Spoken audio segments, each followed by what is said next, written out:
Hello friends, आज हम spherical mirrors के बारे में पढ़ेंगे। तो इसके हम बेसिक्स को डिस्कस करेंगे। तो ये हमारा जो चैप्टर है, चैप्टर नंबर है हमारा क्लास जो 10th है, क्लास 10th के लाइट्स का चैप्टर है ये। तो इसमें हम स्फेरिकल मिरर्स को हम डिस्कस करेंगे। तो let's see 10, chapter number 10, class 10th, CBSE, light reflection and refraction. तो सबसे पहले बेसिक्स को जानना जरूरी है, क्योंकि अगर बेसिक्स आएगा तो उसी के बाद जो है आप आगे कॉम्प्लेक्स टॉपिक को आप जो है आप उनसे डील कर सकते हैं, उनके क्वेश्चन को सॉल्व कर सकते हैं। तो सबसे पहले जो है स्फेरिकल मिरर्स क्या होते हैं। तो स्फेरिकल मिरर्स जो है हमारे, जैसे कि हमने देखा, एक कॉनकेव मिरर होता है, एक कॉन्वेक्स मिरर होता है, या फिर प्लेन मिरर भी होता है। जो कि प्लेन मिरर जो है ऐसा होता है सीधा, जैसे कि आपके घरों में होता है, जिसमें आप अपने जो है आप सुबह सुबह उठते हैं तो अपने फेस जो है आप फेस तैयार होते हैं तो आप अपने फेस को देखते हैं क्या if everything is in order और नॉट। तो प्लेन मिरर जो होता है वो बिल्कुल स्ट्रेट होता है। एंड कोई भी मिरर हो उसको जो है उसके आप जो फ्रंट फेस है वही आपकी साइड रहता है, एंड बैक फेस में उसके पॉलिश रहता है।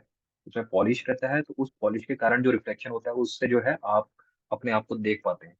तो एंड तो ये हो गया प्लेन मिरर। एंड इसी तरीके से जो है कॉनकेव मिरर भी होता है, इसी तरीके से कॉन्वेक्स मिरर भी होता है। तो कॉनकेव मिरर क्या होता है, जिसमें जो है आ, आपके जो है कर्व वाली साइड जो है वो आपकी साइड रहेगा, आप यहाँ पे ऐसे खड़े रहेंगे ऐसे करके।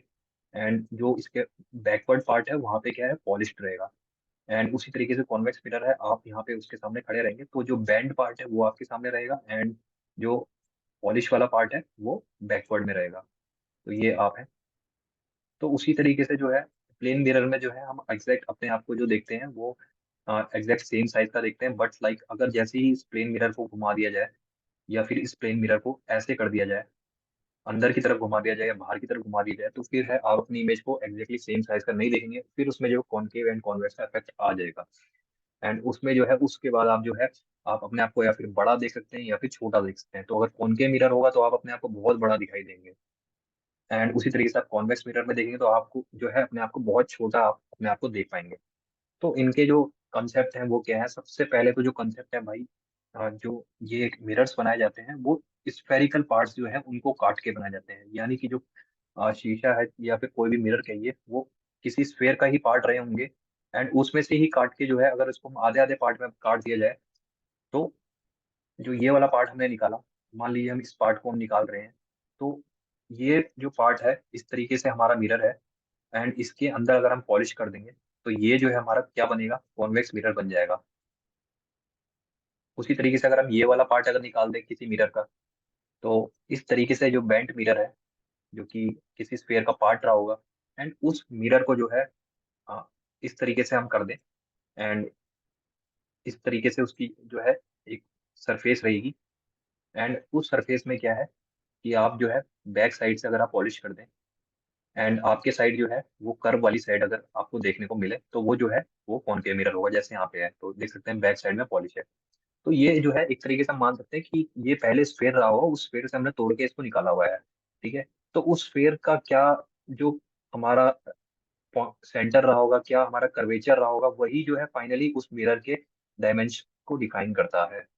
ठीक है। तो सबसे पहले तो है इसका पोल। पोल क्या होता है, तो कोई भी मिरर है, कोई भी मिरर की जो रिफ्लेक्टिंग सरफेस है, तो कर्व सरफेस है, उसका जो मिड पॉइंट है, उसका मिड पॉइंट से जो लाइन पास हो रही है, जो उसका सेंटर है, वो हम कहते हैं उसको पोल। ठीक है। तो ये मिरर आपके सामने रखा है तो ये लाइन ऐसे पास होगी, तो ये हो जाएगा पोल, एंड ये हो जाएगा पोल। ठीक है। ये पोल हो जाएगा, ये पोल हो जाएगा।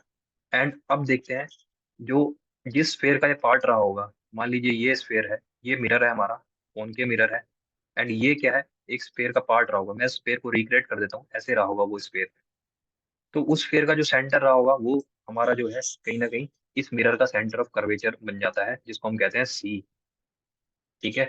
एंड ये जो सी है, हम देखते हैं कि ये जो सी है ये ट्वाइस ऑफ एफ के बराबर होता है। तो एफ क्या होता है हमारा, फोकस होता है, फोकस। तो ये फोकस जो इसके हाफ मिड पॉइंट में आता है, इसके pole and centre of curvature के मिड पॉइंट में आता है, वो होता है एफ। ठीक है। एंड जो सी है वो इक्वल टू 2f होता है। तो ये सेंटर ऑफ कर्वेचर होता है, जो स्फेरिकल पार्ट है जिसका वो हिस्सा रहा होगा, या फिर जिसको हम एक्सटेंड करने पे जो है एक तरीके से एक स्फेयर बने, उस स्फेयर का जो सेंटर है वो सेंटर ऑफ कर्वेचर रहता है। ठीक है। ये हमने सी से डिफाइन करते हैं। एंड तो अगर मान लीजिए कॉनकेव मिरर है, एंड ये पॉलिश है पीछे से, तो भाई इसका जो सेंटर ऑफ कर्वेचर है वो कहाँ रहेगा, वो यहाँ रहेगा ना, बिकॉज स्फीयर ऐसे बनेगा, स्फीयर ऐसे बनेगा, ऐसे बनेगा स्फीयर। तो उसका सेंटर कहाँ रहेगा, यहाँ रहेगा। तो इसका कॉनकेव मिरर का जो सेंटर है वो कहाँ है, उसके आगे पे है, फ्रंट पे है। बट लाइक अगर कॉन्वेक्स मिरर है, उसकी पॉलिश ऐसे रहेगी।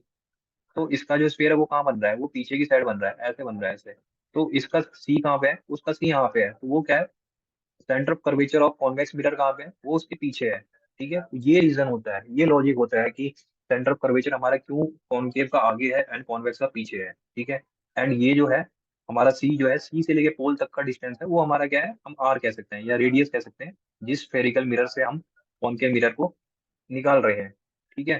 तो जो रेडियस ऑफ कर्वेचर हो जाता है वो क्या होता है, आर से जिसको हम डिनोट करते हैं, वो जो है हमारा जो भी स्पेयर है, जो कि उस मिरर को का पेरेंट है, या एक तरीके से पेरेंट मिरर है, उसका जो रेडियस है वो उसको हम कहते हैं radius of curvature of the mirror. Okay. तो ये हमने सी पढ़ लिया, ये आर पढ़ लिया। ठीक है, ये आर हो जाएगा। पोल भी हमने देख लिया, ये सी हमने देख लिया, ये पोल है, ये हो जाएगा। ठीक है। एंड जो स्ट्रेट लाइन जो है सेंटर ऑफ कर्वेचर से पोल से को सीधे ज्वाइन कर रही है एंड आगे तक जा रही है, वो है हमारी प्रिंसिपल एक्सिस। तो ये है हमारी principal axis. Okay. And principal axis जो है हमेशा जो है वो जो भी मिरर है उसके नॉर्मल पे रहेगी।